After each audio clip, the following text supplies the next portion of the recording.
Hello everyone and welcome back to my Bold and Beautiful 29 YouTube channel. I hope you guys are having a wonderful day. Before we start, please hit the subscribe button and give this video a thumbs up.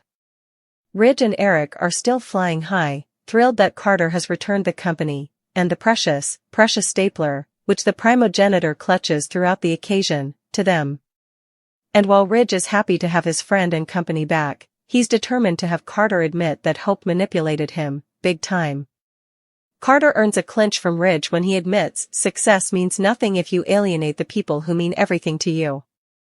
Ridge and Eric are astounded when the susurrus takes out the important bandied LLC and rips it up. Ridge is filled with pretentious glory, and Carter realizes he still has to tell Hope what he's done. The Forrester men rush home to tell Steffi, Taylor, and Daphne, the ultimate of whom just admitted to having fallen harder for Carter than she intended, the good news. Fresh off a discussion with her mama about how much she loves and trusts Carter, despite that whole kissed Daphne thing, Hope is preparing a romantic evening to reconnect with her Joe. But she snappily realizes that Commodity has changed within him. Commodity ain't the same. And just in case you weren't watching Five Twinkles Agone, Carter flashes back to ripping up the LLC. Hope begs him to say that nothing has changed as the music swells dramatically. Despite having been boggled from Bill's manse, Luna is still hanging out there, holding court with callers. In this case, it's her mama, upon whom she's heaping blame for everything that went wrong. She accuses Poppy of having slept with Tom and Bill in order to have men she could point the maternity cutlet at.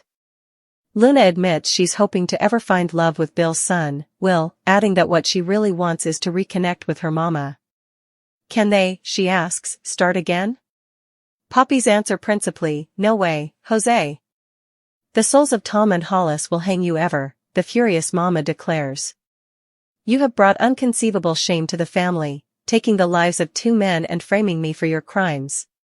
Luna again says it's principally Poppy's fault for having enticed Finn, but her mama is having none of it. How dare you make me feel shamefaced about Finn? You're a double killer, and you aren't my son. You're evil. Poppy pushes Luna down, literally, only to have the insaniac cry, "Don't you touch me. Ever." Poppy cuts every argument Luna tries to make short, saying she's fed up with her son's sob stories about her nonage. It wasn't indeed that bad, she says, criminating Luna of using this made-up trauma to justify her terrible conduct. She says no bone, including Steffi and Finn, will ever want anything to do with her. Get out of city, because you have burned every ground. Your family has turned their reverse on you, and everyone despises you, as they should. Poppy says there's not a single person in this city who'll ever want anything to do with her. In that moment, Luna has a quiet epiphany, the look on her face saying, hold my beer, as she heads down to Il Giardino. At the Pizza Palace, Sheila is appreciatively stupefied and indeed frightened when Luna strolls in. Rather than bond with her fellow killer, Sheila threatens to call the police. Luna says she's been pardoned, and Sheila, without so important as a flicker of irony let alone tone mindfulness, asks who in their right mind would pardon a sanguine maniac like you. Luna explains that everyone has turned their reverse on her, and she's hoping one person might be suitable to understand Sheila. We were agitated when it was blazoned RJ was coming back to, this time as an grown-up. Still, both RJ and actor Joshua Hoffman feel to have faded without a trace. With Luna being pardoned, this could be a great occasion for RJ to come out of caching. Keep reading and let's bandy the possibilities. RJ was slightly mentioned. Also, Ridge and Brooke's son returned home. A social media influencer, RJ soon started working at Forrester Creations and dated Luna. Unfortunately, RJ's heart was broken when he learned the verity about his gal. That was right after Finn saved Steffi from Luna's deadly intentions. After Luna's arrest, RJ was seen many times. At one point, he was asked how he was managing after the Luna situation. RJ smiled weakly but didn't feel to be doing too well. RJ hasn't been seen since on The Bold and the Beautiful. Suckers have wondered why the cleaner would go to all the trouble of introducing and casting a new character only to have him go MIA. Plus, RJ really should be part of Luna's freedom plot. Now, occasionally characters and actors leave suddenly. Still, suckers earn an explanation, however, also at least have a character citation why RJ is ain't seen presently, if an exit story can't be written. Indeed, commodity as simple as RJ went to Paris to run the office over there for a while would have served. RJ really should have been part of Luna's house arrest plot. Imagine how RJ would reply literacy that Bill of all people was hiding Luna. Now that Luna has been pardoned, she can bat the thoroughfares of Los Angeles. That also is a good occasion for RJ to return. Perhaps he's advised by Ridge or Steffi about Luna's pardoning. RJ could come back and face off with her. Perhaps he could save someone differently from Luna if she stays bad, however, also perhaps she could get another chance at love with RJ, if Luna turns good. In any case, RJ is demanded, not just for Luna's story but for everything differently going on. Steffi could use RJ's support. Where does he stand on the Hope situation? Does he indeed know about the preemption? In any case, let's stopgap that RJ returns soon, or at least give us an explanation. Daphne is determined to get her man.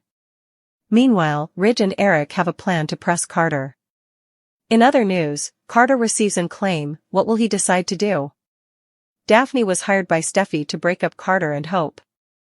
Hope believes that she and Carter are in this together and truly love each other. Hope has done nothing except support Carter to do what he claims he wanted. Carter has betrayed her in return. Hope was going to see Carter in the CEO office at Forrester when she saw him and Daphne kissing through a crack in the door. Hope latterly brazened them both about the kiss and was furious. Hope wanted Carter to make Daphne leave and return to Paris. Carter refused to go what Hope asked. Daphne will appeal to his guilt formally again to turn him against Hope. Ridge knows that Carter is having issues with his shamefaced heart over taking the company from the Forresters. Eric and Ridge will continue to press Carter to give them the company back and come back into the family fold. Carter was accepted as a member of the Forrester family and they trusted him until he pulled this achievement. Steffi has everyone including Daphne induced that Hope is the one behind this achievement. Still, Carter was the bone. Who came up with this idea? Carter's point was to reinstate Hope for the future and give Hope her job back.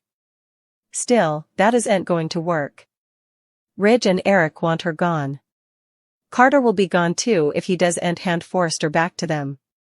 Carter will delve and agree to hand the company back to the Forresters. Carter knows he'd no right to take the company or to try to force an international brand. What Carter isn't counting on is an claim in order to keep his job at the company. Carter is going to have to prove his fidelity or Carter can leave as well. Suppose Ridge and Eric contend on Carter killing Hope for the futures and firing Hope again. If Carter hadn't betrayed Hope enough, that would take the cutlet. Will Carter get relief of Hope and break up with her on the orders of Ridge and Eric? Has Daphne eventually talked Carter into betraying Hope formally again?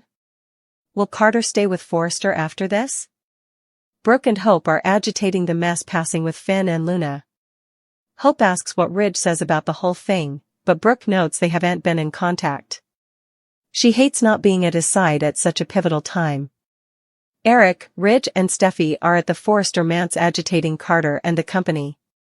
Ridge notes how successfully Carter has been managing the LLC. Eric says without Couture there's no Forrester Creations.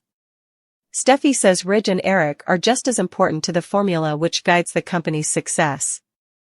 Ridge wants to play on Carter's feelings to try and get back into the company, but Eric isn't so certain as that plan of attack has proven unprofitable. Ridge blames Hope but Steffi says Daphne is negativing her. Ridge believes it's time to make their move.